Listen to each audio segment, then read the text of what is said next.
Elshinta News and Talk.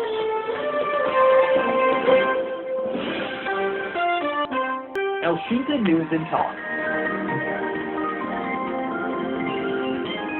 Pendengar, Menteri Ketenagakerjaan Iza Fawzia menyebut upah minimum di Indonesia terlalu tinggi dan sulit dijangkau oleh sebagian besar pengusaha.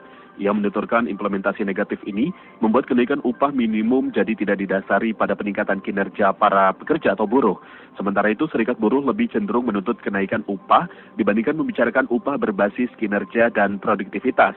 Bagaimana DPR menyoroti kenaikan upah ini? Kami akan membahasnya bersama anggota Komisi 9 DPR RI Rahmat Handoyo. Anda juga dapat bergabung bersama kami, memberikan pertanyaan melalui WhatsApp kami di 0811 806543 dan juga Twitter kami mention @Radio Elshinta.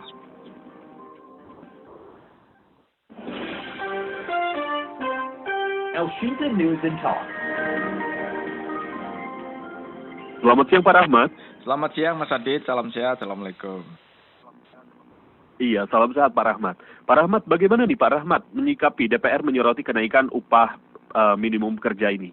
Ya, yang paling utama tentu kita sebagai bangsa ya menganggap bahwa antara pekerja kemudian para pengusaha itu sebagai aset bangsa dalam rangka untuk mencapai kesejahteraan tujuan pembangunan bersama gitu ya. Nah tentu menjadi isu yang hangat, isu yang krusial tatkala menjelang akhir tahun. Salah satunya adalah untuk kenaikan UMP yang menjadi banyak diskusi, banyak pro dan kontra ya kita hormati. Dari sisi pengusaha kita hormati karena memang itu adalah aset bangsa kita. Tentu dalam prosesnya adalah sesuai dengan kemampuan. Tetapi juga para pekerja kita melalui asosiasi pekerja, berbagai asosiasi, daerah, pusat, ya kita hormati. Saya kira itu hak mereka ya untuk menyampaikan aspirasi, untuk memperjuangkan hak-haknya di saat harga-harga juga mulai naik, inflasi juga mulai naik, tentu kebutuhan didasarkan pada gaji tentu akan lebih naikkan. Tetapi saya kira pemerintah dalam hal ini tentu posisi sebagai bapak ya, semuanya adalah aset, tentu akan berdiri di tengah. Posisinya seperti apa? Nah terakhir kita juga saya tidak terkejut apa yang disampaikan oleh Ibu Menaker ya terkait dengan komentar yang terbaru, kemudian statementnya juga diluruskan oleh staf khusus saya baca di media. Saya kira bahwa ini menjadi refleksi kita bersama, jadi perenungan kita bersama. Ya berdasarkan tentu karena pemerintah juga berdasarkan dari data statistik ya, komparasinya dengan negara ASEAN, bahkan tingkat produktivitas itu menjadi salah satu yang menjadi diangkat oleh pemerintah, suatu hal yang harus kita pikirkan bersama stakeholder ya, kita bersama ya, baik pengusaha, kemudian juga para pekerja, kemudian para akademisi dan pengamat untuk duduk bersama memformulasikan gitu loh. Nah harus diakui terkait dengan itu memang karena saya juga harus tahu bahwa produktivitas kita masih nomor 13 di ASEAN, bahkan antara apple to apple antara Thailand dengan kita pun produktivitas pekerja kita masih tertinggal. Di saat libur kita 20 hari, kemudian di Thailand 15 hari, tetapi gajinya hampir mirip sama. Nah ini bukan soal itu, tapi bagaimana agar produktivitas kerja di Indonesia itu bisa paling tidak sebanding dengan yang ada di negara yang lain, dalam hal ini kaitannya dengan upah yang diterima. Namun demikian Mas Adit, bahwa yang paling penting adalah kita dalam penentuan UMP ini adalah bagaimana amanahnya jelas itu ya, rumusnya jelas. Terdapat produktivitas dihasilkan dari inflasi, kemudian juga dari pertumbuhan ekonomi, tetapi kan tidak saklek di situ. Dari awal selalu menyampaikan dalam rangka untuk menaikkan itu tentu meskipun ada rumusnya, tetapi saya hanya selalu menyampaikan kepada pemerintah, tolonglah kita berpikir secara keindonesiaan, budaya timur. Meskipun itu ya paling tidak diajak berembuk, meskipun pemerintah juga berwenang berdasarkan undang-undang Cipta Kerja terakhir. Nah, intinya Bung Adit, saya kira apa yang disampaikan oleh pemerintah itu menjadi perenungan bersama. Tapi juga menjadi perenungan paling tidak juga pengusaha dan juga dari para pekerja gitu loh. Apakah apa yang diterima itu sudah sebanding dengan produktivitas? Apakah perlu dinaikkan produktivitas kerjanya? Kemudian apalagi, nah saya kira menjadi suatu hal yang menjadi pintu masuk untuk saling memperbaiki dari segala hal ya, baik dari si produktivitas, kemudian upahnya, kemudian dari pengusaha juga menjadikan alat ukur ternyata apakah yang diberikan itu sudah sesuai dengan harapan pengusaha.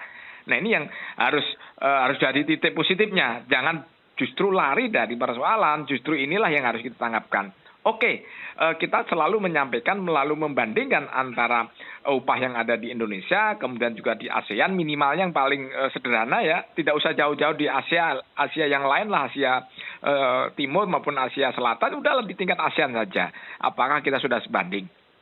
Tapi juga perbandingan bukan menjadi alat ukur untuk menentukan, tetapi sebagai alat perbandingan untuk mengcompare bahwa apa yang sudah dikeluarkan oleh pengusaha itu layak atau pas gitu loh, atau cocok ketika mereka menggaji sekian, mengeluarkan angka sekian terhadap produktivitas yang mereka keluarkan dari dunia pekerja. Nah ini menjadi refleksi kita bersama saya kira. Tidak perlu kita alergi terhadap masukan, terhadap atau kritikan, tetapi justru yang terbaik. Karena tidak mungkin kita memihak pengusaha maupun pekerja, semuanya adalah anak bangsa, semua adalah aset bangsa yang harus bersama-sama untuk menaikkan, menumbuhkan dan menciptakan kesejahteraan rakyat.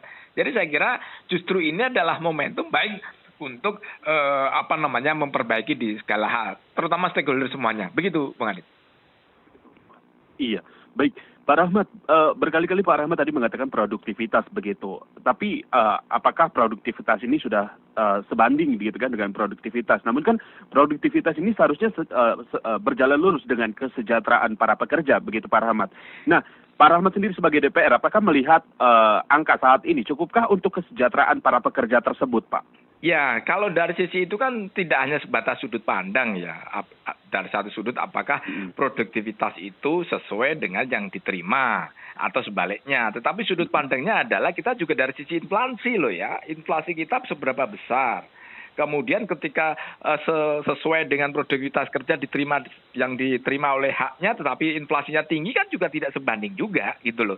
Jadi saya berbicara di sini tidak sebatas satu pandang saja. Apakah produktivitas kerja itu yang mereka terima hasilnya adalah sesuai dengan produktivitas, tidak sebatas itu saja, tidak sederhana itu. Tapi secara global, ekonomi secara global, ekonomi secara makro gitu loh.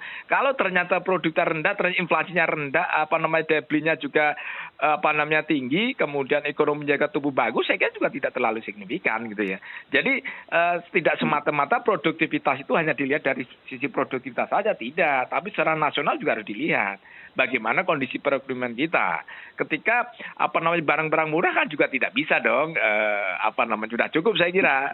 Karena harga di kota tertentu sangat rendah kan juga tidak bisa dilihat dari sisi produktivitas. Tetapi saya juga baru diberikan pencerahan dari data ya bahwa produktivitas kita itu nomor 13 di Asia. Saya kira termasuk yang perlu menjadi PR para pekerja dan pemerintah dan para pengusaha. Kenapa kok baru sampai 13 gitu? Salah satunya disampaikan bahwa produktivitas kita dibandingkan Thailand kita 23, kemudian nilainya dari Thailand 30, tetapi gajinya Thailand dengan di Jakarta hampir sama. Nah, ini kan menjadi satu pertanyaan. Tetapi tidak bisa sebatas itu jadi parameter bahwa itu menjadi salah satu menjustifikasi bahwa buruh gaji yang diterima itu layak atau tidak sebatas itu. Tapi itu tadi secara global ekonomi nasional harus dilihat gitu ya. Kalau ternyata hasilnya di kota tersebut tertentu ternyata daya belinya rendah atau inflasinya sangat rendah ya tidak terlalu soal gitu. Begitu Bang Adit. Iya, berarti memang perlu untuk ditingkatkan begitu ya Pak? Ya setuju pada prinsipnya produktivitas harus kita tingkatkan ya. Bagaimanapun namanya efisiensi, kalau kita produktivitasnya tinggi tentu akan menciptakan efisiensi kan. Itu dari rumus ekonomi kan seperti itu. Tapi paling tidak, apapun menjadi PR bersama dan perenungan bersama terutama dari teman-teman pekerja. Bahwa produktivitas kita di Indonesia itu dibandingkan dengan negara tetangga kita misalnya Thailand itu masih jauh. Tetapi UMP yang diterima itu justru sama gitu loh. Nggak ada beda jauh antara Thailand dengan kita. Sedangkan produktivitasnya jauh lebih tinggi daripada Thailand. Tetapi saya di sini tidak menjustifikasi bahwa produktivitas menjadi satu-satunya dalam rangka untuk mengunci atau memutuskan berapa besaran nilai upah pekerja kita gitu loh. Tidak sebatas semudah itu, tapi memang betul bahwa produktivitas menjadi salah satu komponen dalam rangka untuk menentukan besaran upah pekerja. Itu rumusnya ekonomi kan seperti itu. Tetapi kan tidak semata-mata itu saja gitu Bung Adit gitu. Iya, baik Pak Rahmat. Saat ini banyak sekali Pak Rahmat unjuk rasa di beberapa daerah begitu mengenai kenaikan UMP ini. Bagaimana tanggapannya Pak Rahmat? Begini, saya kira apa yang disampaikan oleh pemerintah baik pusat daerah itu kan harus diterima ya. Paling tidak itu sudah menjadi gambaran pemikiran kita bersama. Kalau menyenangkan semua pihak, semua happy sulit. Tetapi paling tidak kita harus posisi di tengah. Ketika pengharapan yang diminta oleh para pekerja itu naik antara paling tidak 10%, 7-10%, paling tidak kalau toh tidak sampai yang diinginkan ada kenaikan lah gitu ya. Karena harus diakui kondisi ekonomi global tak terkecuali di Indonesia, pandemi ini begitu dampaknya luar biasa. Tak kecuali dari sektor ekonomi, banyak pengusaha yang mohon maaf ya, banyak yang gulung tikar, banyak yang tutup, banyak yang PHK. Itu satu sisi yang harus kita hormati, harus kita pertimbangkan. Tetapi apapun, ketika pemerintah pusat daerah sudah memutuskan kenaikan UMP itu paling tidak harus kita hormati, harus kita hargai bersama. Kalau ternyata itu menjadi belum memuaskan semua pihak, khususnya para pekerja, saya memahami, saya menghormati karena memang adalah haknya. Tetapi jangan sampai serta-merta bahwa pokoknya waton harus naik sekian. Tentu pasti ada jalan tengahnya lah. Ketika pemerintah memutuskan di daerah pusat itu sudah memutuskan angka sekian, harus kita hormati. Apakah sudah sesuai keinginan?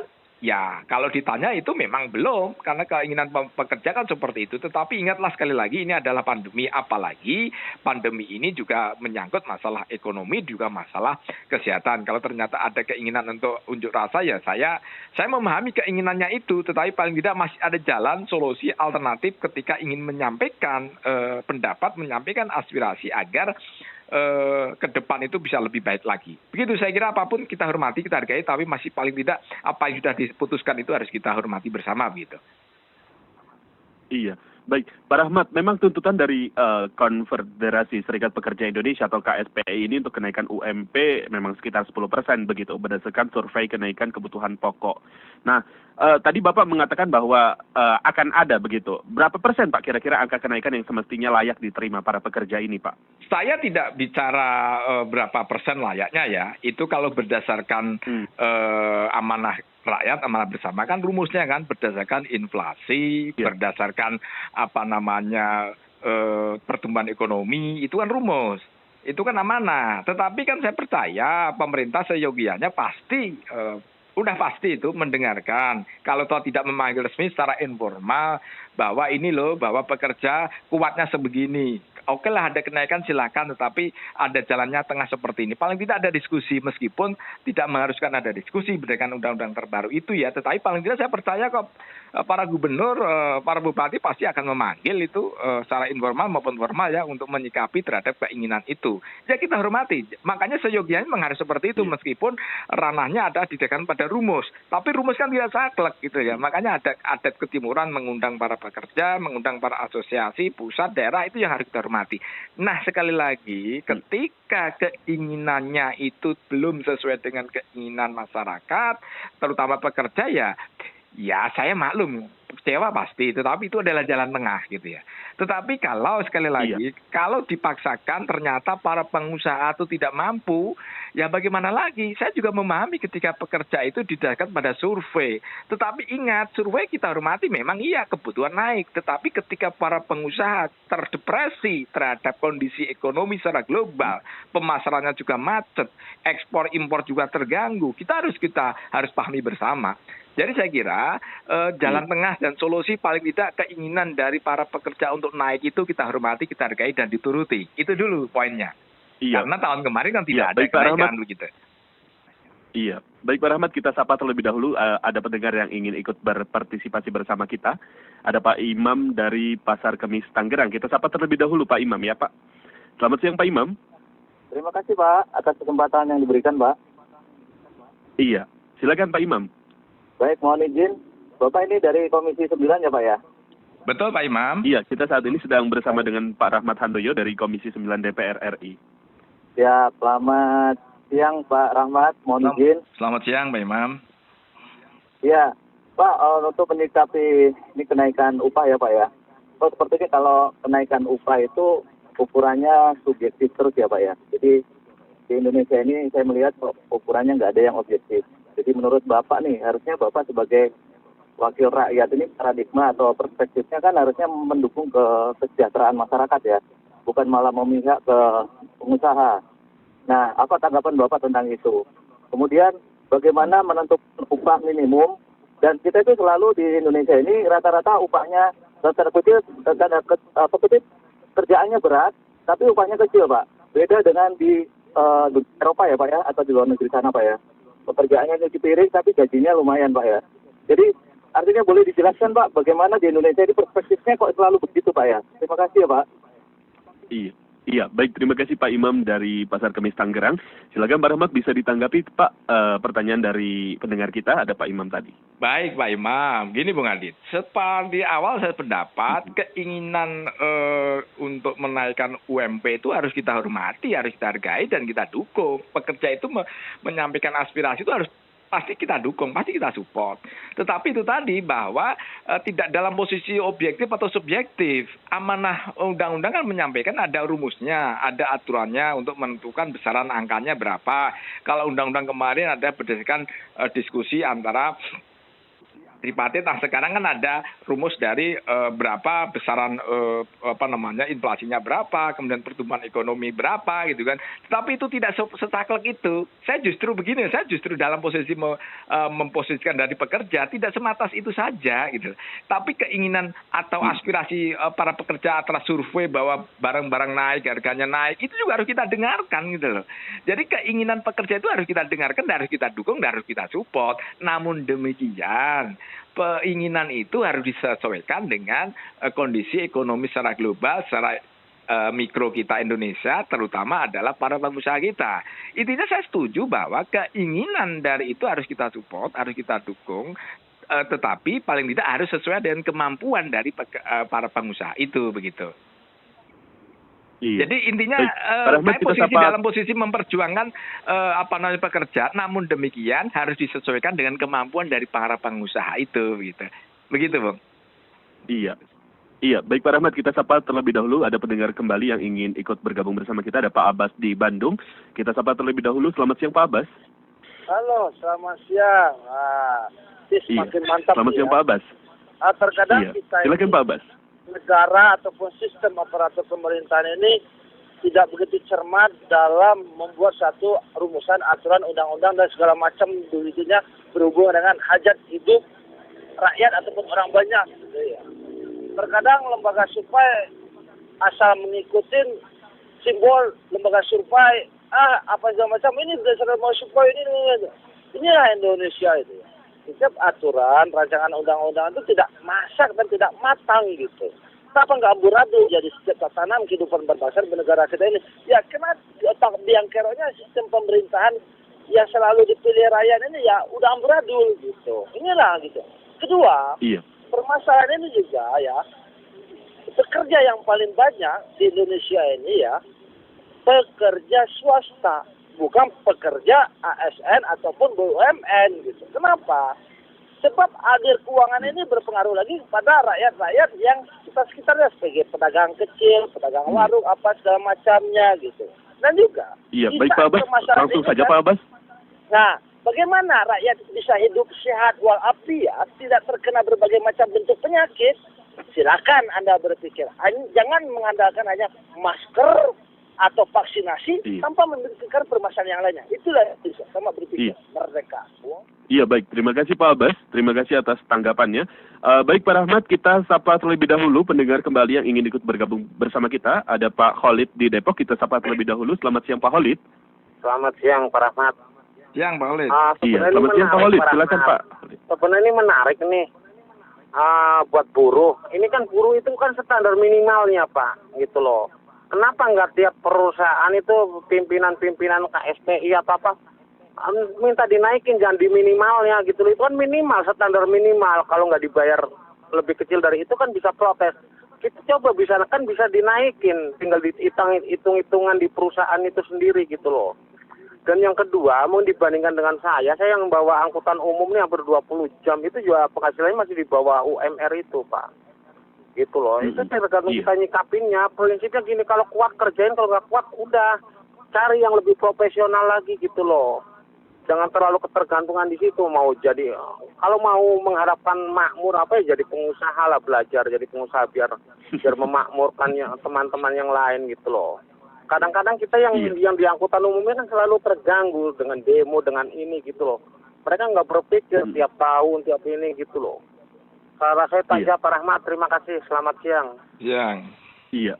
Terima kasih kembali Pak Khalid di Depok. Baik, silakan Pak Rahmat bisa ditanggapi tadi tanggapan dari pendengar kita, ada Pak Abbas di Bandung dan juga Pak Khalid di Depok. Pak Khalid, Pak Abbas. Jadi begini, saya menghormati apresiasi dari sudut perspektif lain ya dari Pak Khalid ya. Saya kira kita hormati. Jadi pemikiran-pemikiran seperti Pak Khalid itu juga sama banyak sekali di masyarakat ya. Yang penting bagaimana untuk bisa berkarya, tidak harus bekerja, termasuk bagaimana tadi menyampaikan terjadi gangguan ketika ada demo-demo itu ya. Kita hormati, kita hargai. Tapi begini intinya gini, Bung, bahwa apapun, bahwa keputusan undang-undang kan sudah selesai ya. Bahwa bagaimana untuk penentuan UMP juga jelas itu tegas. Tetapi saya percaya meskipun aturannya tidak saklek, tapi kan dalam implementasi pelaksanaannya kan tidak sesaklek yang kita harapkan. Harapannya tetap harus ada komunikasi informal maupun formal. Ketika menentukan itu apakah keinginan para pekerja ingin 7-10% kita hormati, kita setuju, kita support. Namun demikian juga dari sisi pemerintah dan legislatif juga menanyakan pengusaha bagaimana kemampuan kamu gitu loh, apa dalam terutama di pandemi ini gitu ya. Nah, karena apa? Kalau tidak bisa kita semua pengamat, pengusaha, semuanya lah kita tidak posisi di tengah lah.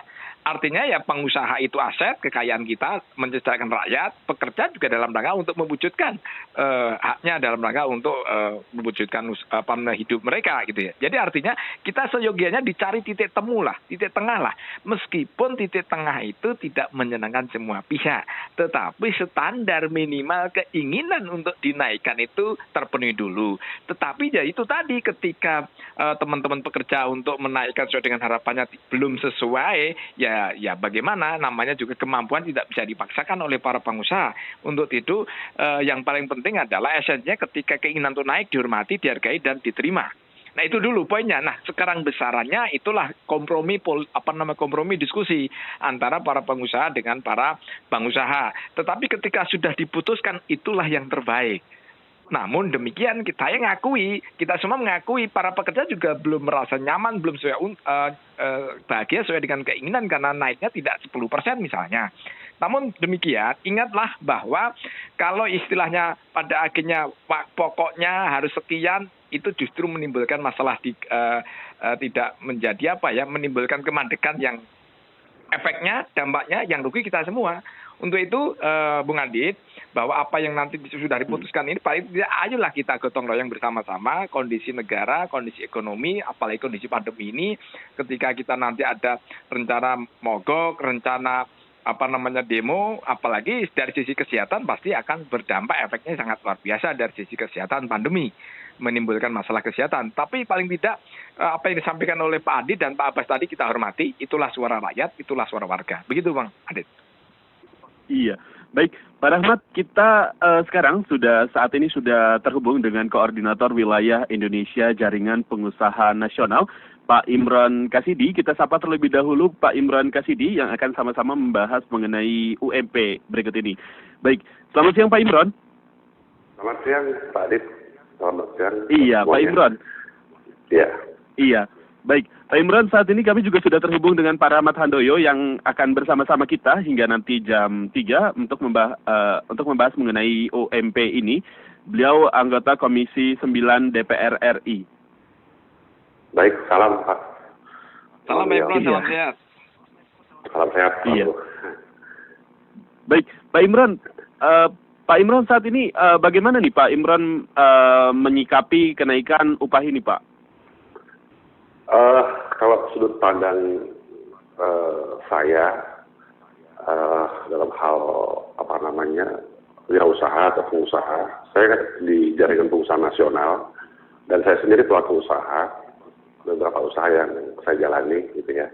Kalau terkait dengan UMP ini memang khususnya untuk 2 tahun terakhir ini sebetulnya menurut saya apa yang dilakukan oleh pemerintah itu sudah cukup tepat ya, dan Sebelum saya bicara ke sana, mungkin saya akan kupas sedikit. Pertama, isu terkait UMP ini kan selalu jadi satu bahan diskusi yang panjang dan sangat hati-hati karena melibatkan banyak sekali stakeholder dan pemangku kepentingan dalam hal ini. Cuman kita harus sadar semua bahwasanya saat ini kan memang pandemi ini nggak bisa kita elakkan, Pak. Semua negara juga mengalami hal yang sama, ya kan. Kami selaku pengusaha ini untuk bertahan aja sudah alhamdulillah, ya kan. Sudah bisa bertahan itu udah survive untuk situasi ini, gitu kan. Nah, sementara di sisi pekerja sendiri, artinya dalam konteks saat ini sama-sama membutuhkan. Kami selaku pengusaha membutuhkan pekerja, begitu juga pekerja membutuhkan pekerjaan untuk mendapatkan income terhadap rumah tangga dan kebutuhan lainnya, ya kan. Nah, jalan tengahnya memang saya melihat belum bisa kita katakan ekonomi kita normal, ya kan. Contoh kayak saya pengusaha salah satu unit bidang usaha di bakery ya. Bakery di masa pandemi banyak juga yang tutup dan banyak juga yang survive, ya kan. Nah, ada case-case tertentu yang saya sampaikan juga contoh kasus langsung terhadap karyawan saya. Pertama, kesepakatan antara owner dan employee itu penting. Bagaimana menyampaikan ke mereka tentang kondisi perusahaan dan lain sebagainya, gitu kan. Itu berkaca dari saya selaku pelaku bisnis. Tapi ada juga yang pengusaha-pengusaha yang sudah produknya sudah bagus, sudah besar dan sebagainya, menentukan kebijakan-kebijakan sendiri terhadap perusahaannya, ya kan. Nah, kalau dari sudut pandang saya terkait masalah UMP yang dilakukan oleh government saat ini cukup tepat lah ya, karena dengan satu harapan si pekerja juga bisa mengerti kondisi saat ini. Mau nggak mau kita sebagai pengusaha harus tight banget terhadap kenaikan bahan baku, nggak bisa kita hindari. Sementara daya beli sudah jatuh turun sampai 40%, bahkan cenderung sampai 60%. Dan saat ini baru mau menggeliat kembali, gitu kan. Ya kita sama-sama berdoa semoga badai ini cepat berlalu. Mungkin sampai situ dulu komentar saya, nanti bisa diskusi lebih lanjut Pak Adit dan semuanya. Iya. Terima kasih. Iya. Baik. Pak Imran, Pak Rahmat, saya akan membacakan pesan-pesan yang sudah masuk di WhatsApp kita. Yang pertama ada dari Pak Subar Rio di Depok. Sebaiknya masalah upah buruh jangan terlalu sering dibahas. Kalau mereka mau tiap tahunnya naik 10%, mereka tidak melihat kalau PNS sudah beberapa tahun tidak naik. Begitu, terima kasih. Terima kasih kembali Pak Subardio di Depok. Kemudian juga ada Pak Sony di Bandung. Menurut saya pemerintah, pengusaha, dan rekan buruh harus terbuka. Kalau terbuka saya yakin akan ada solusi. Karena pengusaha dan rekan buruh saling berkaitan dan tidak bisa saling egois. Jadi saling menguntungkan begitu. Baik, terima kasih Pak Sony. Baik, bagaimana ini tanggapannya dengan UMP saat ini? Kami juga membahasnya bersama dengan Pak Imran Kasidi, Koordinator Wilayah Indonesia Jaringan Pengusaha Nasional dan juga anggota Komisi 9 DPR RI. Dan Pak Imran, Pak Rahmat, kita sapa terlebih dahulu pendengar yang sudah bergabung bersama kita di line telepon kita. Ada Pak Jeffrey di Cengkareng. Kita sapa terlebih dahulu. Selamat siang Pak Jeffrey. Ya, selamat siang Pak. Selamat siang. Ya. Iya, selamat siang Pak Jeffrey. Silakan Pak Jeffrey. Ya. Yang pertama saya pikir saya setuju sama pembicara yang terakhir, Bapak yang terakhir itu. Dalam situasi begini memang ya sebenarnya semuanya sama-samalah, pengusaha kan sudah naikin sedikit. Nanti kalau sudah membaik baru dipikirkan. Tapi saya yang kedua saya mau kasih begini Pak, ini memang mulai bergulir sedikit ya. Kebetulan kita juga ada usaha di daerah Cengkareng, daerah Jakarta Barat, Kampung Kamal. Saya bingung lihat pemerintah ini. Setiap hari itu macet 3-4 jam. Uang bensin, uang transport itu berapa banyak Pak, dari Kampung Raya Kamal sampai ke Dagat itu Pak. Bingung saya Pak. Kita sebagai usaha bingung ini, habis ini transportasi susah, ongkos bensin habis, waktu habis. Saya nggak ngerti nih pemerintah DKI atau bagaimana. Tolong dibantulah. Sekalian saya mau sampaikan itu aja, Pak. Terima kasih, Pak. Iya, baik, terima kasih kembali Pak Jeffrey di Cengkareng. Silakan Pak Rahmat terlebih dahulu bisa memberikan tanggapan terkait tanggapan dari Pak Jeffrey di Cengkareng tadi. Silakan Pak Rahmat. Pak Jeffrey, tapi sebelumnya tentu kita harus sadari bersama apa yang disampaikan oleh Pak Imron tadi juga ya, bahwa saat kondisi ini kan tidak normal ya. Kondisi pandemi, bencana kemanusiaan, bencana dunia, termasuk kita juga. Artinya bahwa ekonomi tidak mundur drastis pun kita udah beruntung. Pengusaha atau perusahaan tidak tutup kita udah beruntung. Meskipun harus diakui banyak yang sudah PHK, sudah banyak tutup. Namun demikian ada juga dalam momentum pandemi ini ada juga jenis sektor usaha yang ada mengalami keuntungan. Tetapi kan tidak menjustifikasi bahwa pandemi itu semua untung. Intinya bahwa saat ini kondisi bencana ini ya kita prihatin bersama-sama lah. Kita kesabaran kita bersama-sama lah bahwa itulah kehendak yang di atas bahwa kita harus hadapi bersama. Intinya sekarang tidak normal. Kecuali kalau kondisi ekonomi bagus, normal, ya saya setuju sekali apa yang diinginkan semuanya, tetapi apapun kata kuncinya adalah jalan tengah. Pengusaha masih bisa tetap hidup, tidak tutup, itu sudah bagus. Kemudian tidak ada PHK itu sudah sangat bagus. Artinya ya kita cari jalan tengah. Namun ketika pemerintah kemudian keinginannya memberi aspirasi keinginan itu naik, ya kita hormati dan terima kasih. Dan haknya para pengusaha memang harus diperjuangkan, kan itu adalah hak mereka. Namun demikian ketika ada mencari titik temu, ya haruslah dialog. Tetapi ketika ada dialog itu adalah bagaimana semuanya masih tetap nyaman, artinya masih bisa tetap hidup, artinya masih tetap bisa berjalan sesuai dengan kaidah-kaidah kenormalan gitu ya. Namun ketika nanti sudah ekonomi bagus, pertumbuhan ekonomi naik kembali, kemudian normal, oke lah kita gas bersama-sama. Namun demikian, apapun yang disampaikan oleh para pekerja, kita hormati, kita hargai, karena itu adalah berdasarkan fakta-fakta di lapangan, berdasarkan survei. Kalau saya baca di media berulang kali. Nah, terkait dari yang pertanyaan terakhir, saya kira menjadi tugas pemerintah pusat daerah ya, bahwa daya saing kita menjadi salah satu yang sering menjadi tanda petik apakah para pengusaha itu tertarik masuk ke Indonesia karena infrastruktur, kemudian ada perizinan, ada pelayanannya, satu pintu dan bagaimana salah satu. Nah, salah satu kata kuncinya adalah infrastruktur kita kan. Nah, ternyata di Jakarta dan Jabodetabek ini menjadi salah satu efisiennya luar biasa. Banyak yang tadinya bekerja mestinya harus 1 jam, ternyata bisa 2-3 jam hanya untuk transportasi. Nah, ini menjadi PR kita bersama bagaimana agar pemerintah pusat daerah bersatu padu untuk memberikan pelayanan dalam bentuk infrastruktur transportasi. Ya paling efisien tentu adalah kereta bawah tanah ya, tetapi kan kita juga masih perlu waktu, butuh investasi yang besar ketika untuk seluruh Jabodetabek itu terintegrasi kereta. Namun demikian apa yang saya sampaikan terkait dengan UMB ini adalah yang paling penting adalah titik temu, memahami, tidak memaksakan kehendak, kemudian pemerintah juga menghargai, pengusaha juga mau, tapi keinginan juga para pekerja itu dihormati dan dipenuhi meskipun belum sesuai yang diinginkan oleh para pekerja. Gitu Bung Adit.